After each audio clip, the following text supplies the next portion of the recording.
The call to return to Bethel. After many years of wandering, Jacob felt the invisible hand of God stirring his life once more.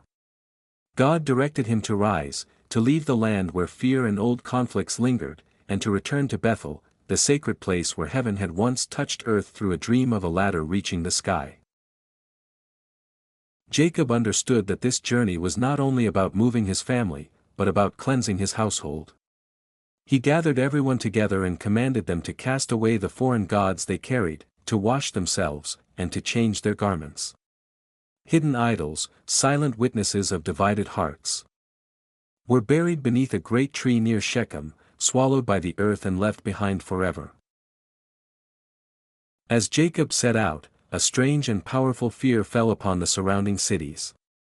Though Jacob's family traveled with women, children, and flocks, no enemy dared to follow. God's presence moved before them like a shield made of awe. Bethel renewed, the place where God appeared again.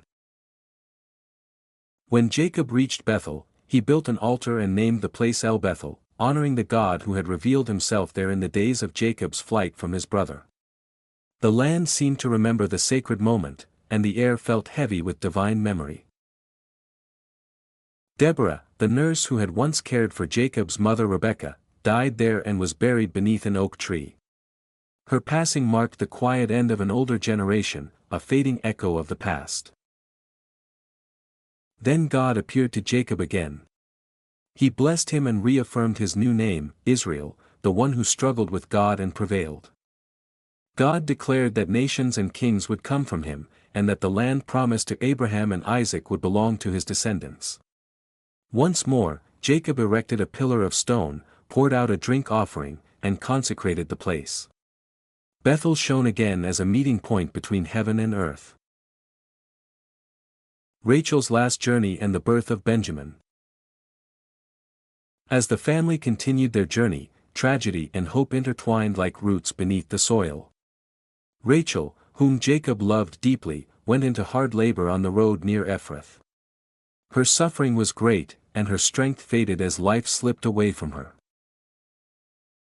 Before she died, she named her newborn son Ben-Oni, the son of sorrow.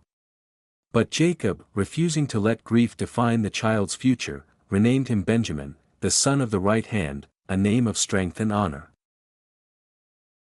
Rachel was buried beside the road to Ephrath, later known as Bethlehem. Jacob set up a pillar over her grave, a silent stone standing guard over love, loss, and memory. Even as new life entered the world, death left its mark, reminding Israel that blessing and pain often walk together. Shadows within the family. After Rachel's death, the family settled near Migdal Eder. Yet even under God's promise, human weakness stirred. Reuben, Jacob's firstborn, committed a grave sin by sleeping with his father's concubine, Bilhah. Jacob heard of it, and though the story does not tell of immediate punishment, the wound would later shape Reuben's destiny and inheritance. The chapter then names the 12 sons of Jacob, born through Leah, Rachel, Bilhah, and Zilpah. Together they formed the foundation of the 12 tribes of Israel. Their names echo like the first notes of a long and complex history, filled with faith, failure, exile, and redemption.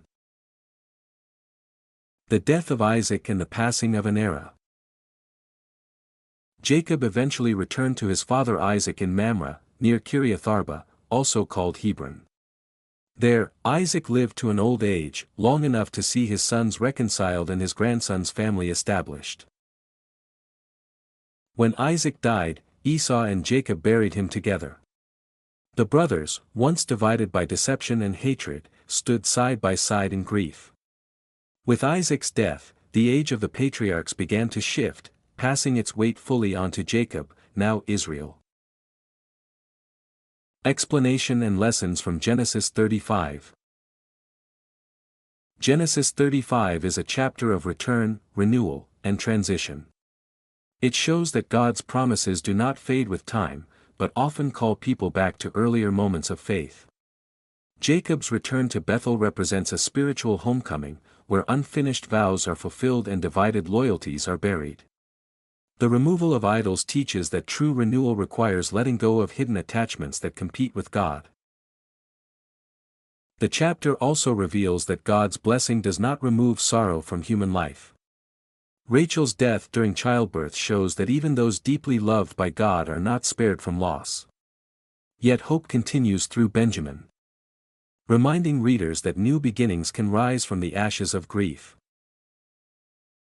Family sin, such as Reuben's betrayal, demonstrates that chosen families are not perfect families. God works through broken people, not ideal ones. The listing of the 12 sons emphasizes that God's plan unfolds through many personalities, failures, and paths, all woven into a greater story. Finally, Isaac's death and the peaceful burial by both sons show reconciliation and closure. Old conflicts can be healed, and generations pass the promise forward. The central lesson of Genesis 35 is that God remains faithful across time, places, and generations. He calls people back when they drift, walks with them through sorrow, and continues his purpose even when humans stumble. Renewal begins with obedience, humility, and the courage to return to where God first spoke.